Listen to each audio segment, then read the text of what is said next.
Bon, alors on a vu von Karman, on va voir Prandtl. Prandtl, lui, l'idée de base est la suivante.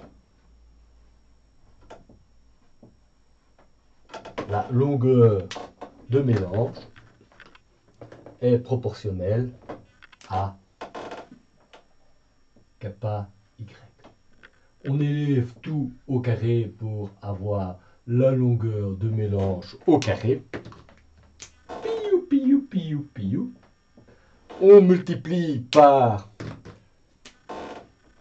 du bar dy pour avoir la viscosité cinématique turbulente.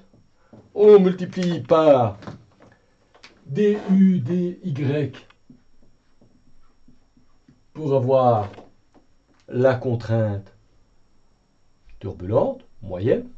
Et on dit que tout ça est égal à U bar au carré tau. Pilou pilou. Alors, tu vois tout de suite que regarde, là tu as Y carré, là tu as Y, là tu as U, là tu as U, donc tu peux écrire directement. D'abord, tu enlèves tous les carrés, et tu écris immédiatement, piou, piou, piou. Regarde comme c'est facile.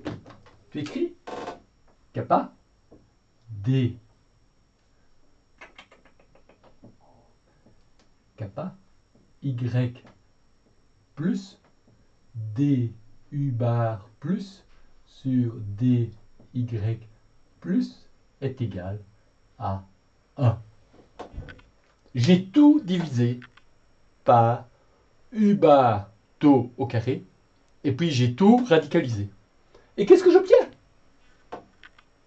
Du bar plus dy bar plus, non, il n'y a pas de barre là, ouais, il y a trop de barres dans tous ces trucs là, est égal à 1 sur kappa, 1 sur y plus. Et j'obtiens exactement la même équation que j'avais obtenue avec mon ami von Karman, et donc le modèle de Prandtl et le modèle de von Karman sont parfaitement équivalents. Piece of cake. Tu notes qu'avec le modèle de Prandtl, c'est plus facile d'obtenir le résultat qu'avec un. Hein? Donc, Prandtl, il a pris 3 ans de plus pour trouver son modèle, mais c'est plus facile que celui de von Karman. Mais n'oublie jamais que Prandtl, il avait revu ce qu'avait fait von Karman, puis il s'est dit, tiens, tout qu'on fait, c'est compliqué, je pourrais faire plus simple. Alors, il y a encore moyen de faire plus simple. Une manière plus simple, c'est ce qu'on appelle la viscosité linéaire. C'est d'écrire que nu turbulent de Y, c'est bêtement égal à kappa de Y U tau. Si tu fais ça, tu écris ton modèle turbulent. Tu écris que kappa Y U bar tau, d'accord? Ouais, est égal à du bar dy est égal à U. Non, U, j'ai dit, sale gosse. U bar carré tau. Ok? Et qu'est-ce que tu vois? Tu vois qu'ici, tu as une vitesse, deux vitesses là. Deux vitesses parce que rectifié. Là, tu as un Y et tu as un Y. Donc, si tu mets tout sous forme adimensionnelle, celui-là, il donne ça. Si tu mets tout sous forme adimensionnelle, tu obtiens kappa Y plus D bar plus dy plus est égal à 1. Et j'ai cette équation-là. Quelle est cette équation-là? Donc celle-ci me donne à nouveau la même équation. Et puis, je peux faire la viscosité quadratique. Ouais, piece of cake. La viscosité quadratique, c'est quoi? C'est écrit que nu turbulent est égal à kappa y u tau bar 1 moins y sur h. Et tu reprends l'équation générale, mais tu la mets maintenant. Tu reprends cette équation-là, tu écris cette viscosité turbulente, tu écris kappa y u turbulent 1 moins y sur h. D'accord? Et tu adimensionnalises tout. tu écris que ça, c'est multiplié par 2y bar dy. Et ça, c'est égal maintenant à l'équation auquel on n'a pas fait l'hypothèse de couche proche paroi. Et donc, on garde le 1 moins yh.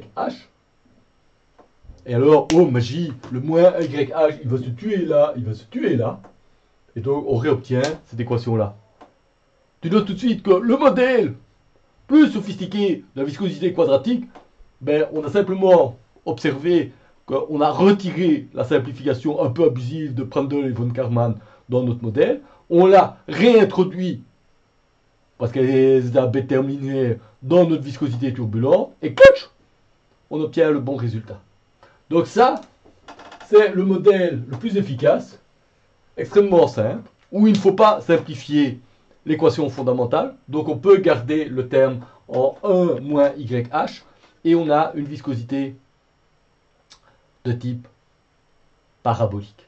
Et si vous regardez bien la figure de Grégoire qu'on a mis sur le site web, qui montre pour une DNS la viscosité turbulente, on voit bien que dans la zone proche paroi, elle a une allure parabolique. Alors, comme je suis vraiment hyper cool avec vous, je vous ai même mis sur le site web du cours un petit programme Python qui lit des données d'une DNS et qui vous permet de plotter tous les graphes avec des Y+, avec des Y, avec des états, et de voir que à quoi ressemble cet écoulement dans le cas réel, c'est-à-dire dans le cas où on a simulé ça avec un très grand nombre de degrés de liberté, sans considérer des équations moyennées. Donc on a résolu les vraies équations de Navier-Stokes, où la mathématique est exactement la physique. Et on remarque qu'on obtient bien le profil universel de vitesse, qu'on obtient bien une sous-couche laminaire, qu'on obtient bien un profil parabolique, et que tout ça marche extrêmement bien. Alors, qu'est-ce que tu dois faire à la fin? Tu regardes le petit programme Python, tu regardes les fonctions, et tu essayes de mettre les axes sur les courbes. Tu vas voir, tu peux même manipuler les données, tout comprendre. Tu vas voir que c'est vachement joli. C'est beau la turbulence, c'est plein de trucs sympas. Donc t'oublie pas, tu revois ça calmement, tu refais ça calmement. C'est pas compliqué, les notations sont un peu lourdes, mais c'est piece of cake. C'est hyper cool la turbulence, c'est la partie du cours la plus facile.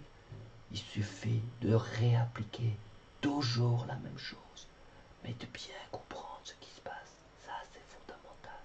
Allez, à la semaine prochaine pour la suite de notre analyse d'écoulement en canal turbulent avec des calculs de perte de charge et une fonction avec des corrections super compliquées. Tu vas voir, c'est pas piquer des verres. Même les assistants trouvent que c'est chaud. Bilou, bilou, bilou. À bientôt les enfants.